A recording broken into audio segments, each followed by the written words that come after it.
ಉತ್ತರ ಕನ್ನಡದಲ್ಲಿ ಮಳೆ ನಿಲ್ಲುವ ಲಕ್ಷಣಗಳೇ ಕಾಣಿಸ್ತಿಲ್ಲ. ಮಳೆಯ ಜೊತೆಗೆ ಅರಬ್ಬಿ ಸಮುದ್ರದಲ್ಲಿ ವಾಯುಭಾರ ಕುಸಿತದಿಂದ ಮೀನುಗಾರರ ಸಂಕಷ್ಟ ಹೇಳತೀರದಾಗಿದೆ. ಈ ಕುರಿತ ಒಂದು ರಿಪೋರ್ಟ್ ಇಲ್ಲಿದೆ.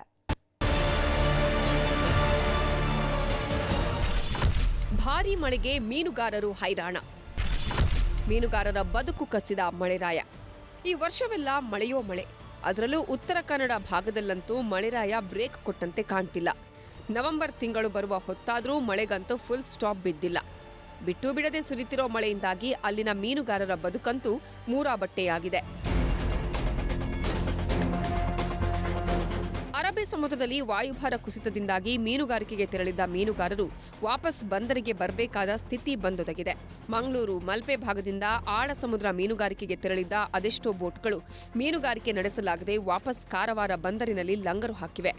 ಇಷ್ಟೇ ಅಲ್ಲ, ಮೀನುಗಾರರು ಕೂಡ ಬೋಟಲ್ಲಿಯೇ ಆಶ್ರಯ ಪಡೆಯುತ್ತಿದ್ದು ಆಳ ಸಮುದ್ರದಲ್ಲಿ ಬೀಸುವ ಭಾರೀ ಗಾಳಿ ಅಲೆಯ ಅಬ್ಬರ ಮೀನುಗಾರರಿಗೆ ಆರ್ಥಿಕ ಸಂಕಷ್ಟ ತಂದೊಡ್ಡಿದೆ. ಇದು ನಾವು ಬಂದು ಒಂದು ವಾರ ಆಯ್ತು.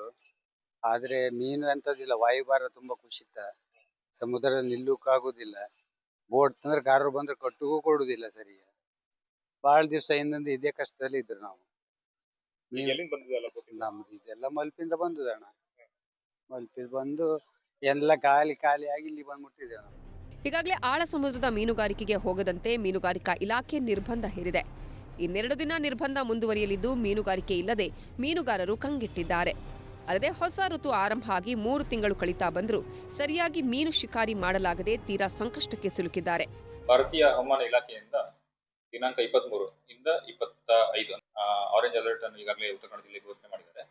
ಅದರಂತೆ ಮಾನ್ಯ ಜಿಲ್ಲಾಧಿಕಾರಿಗಳು ಕೂಡ ಆದೇಶ ಹೊರಡಿಸಿದ್ದಾರೆ. ಆದ್ದರಿಂದ ಏನು ಈ ವಾಯುಭಾರ ಕುಸಿತ ಆಗಿರೋದ್ರಿಂದ ಮತ್ತೆ ಆರೆಂಜ್ ಅಲರ್ಟ್ ಇರೋದ್ರಿಂದ ಯಾವುದೇ ಮೀನುಗಾರರು ಮೀನುಗಾರಿಕೆ ಹೋಗದಂತೆ ಎಚ್ಚರಿಕೆ ನೀಡಲಾಗಿದೆ.